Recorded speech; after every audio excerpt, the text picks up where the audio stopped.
वसई विरार महानगरपालिकेचे स्टँडिंग समितीचे सन्माननीय सभापती श्री शेट्टी साहेब आणि सर्व सन्माननीय सदस्यांसमोर मी पुढील वर्षाचा अर्थसंकल्प सादर केलेला आहे। हा अर्थसंकल्प 4,208 कोटीचा आहे। याच्यामध्ये 2 कोटी रुपयाचा शिल्लकी अर्थसंकल्प आहे। या अर्थसंकल्पामध्ये आपण अनेक नवीन योजना घेतोय। पर्यटनाच्या दृष्टीने विकास करायचा असेल तर आपण केळीचं गाव, फुलांचं गाव, फिशरमन विलेज हे प्रस्तावित केलेले आहे। त्यासाठी बजेटची तरतूद केलेली आहे। याशिवाय रांगोळीचं गावही आपण जीवचंद्राला प्रस्तावित केलेलं आहे, त्याच्यासाठी बजेटची तरतूद आहे। त्याशिवाय अनेक वर्ष दुर्लक्षित असलेलं तुंगारेश्वर जे आपलं तीर्थस्थान, त्या ठिकाणी आपण एक तुंगारेश्वर विकास आराखडा तयार केलेला आहे आणि त्याच्यासाठी या बजेटमध्ये तरतूद आहे।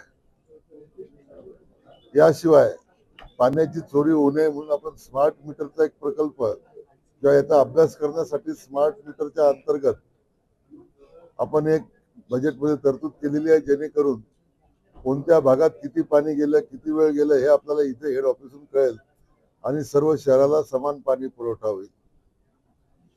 त्याशिवाय स्वच्छतेसाठी स्वच्छता ॲपची आपण तयारी केलेली आहे, त्याची पण तरतूद या बजेटमध्ये आहे। याशिवाय दिव्यांग लोकांसाठी दिव्यांग पार्क आपण तयार करतोय। डॉक्टर बाबासाहेब आंबेडकरांच्या संविधानाला न्याय देण्यासाठी किंवा संविधानाची जनतेला माहिती होण्यासाठी वसई विरारमध्ये पहिलं संविधान पार्क आपण तयार करतो, त्याच्यासाठी पण आपण या बजेटमध्ये तरतूद केलेली आहे। याशिवाय समाजातील जे मागासवर्गाचे घटक आहेत त्यांच्यासाठी विविध तरतुदी आपण या बजेटमध्ये केलेल्या आहे। फायर स्टेशन जे आपल्याला सर्व्हिस देते इथं आणि अडचणीला, त्याचा विस्तार करण्यासाठी 4 नवीन ठिकाणी आपण फायर स्टेशन प्रस्तावित केलेले आहे। याशिवाय बर्ड पार्क साठी पण आपण तरतूद केलेली आहे। महानगरपालिकेची जागा आहे 16.5 हेक्टर, त्या 16.5 हेक्टरवर आपण बर्ड पार्क प्रस्तावित केलेला आहे। इथल्या लोकांना चांगले रस्ते मिळावे म्हणून MMRDA आपण बोलून अनेक 9 ठिकाणी रस्ते, फ्लायओव्हर, ROB याच्याबाबत आपण काम या येत्या वर्षात करणार आहोत। त्यासाठी पण बजेटमध्ये आपण तरतूद केलेली आहे। आमचे जे AMC चे कार्यालय आहे ते कार्यालय 2-3 ठिकाणी सोडले तर त्याचा विस्तार करणं आवश्यक आहे।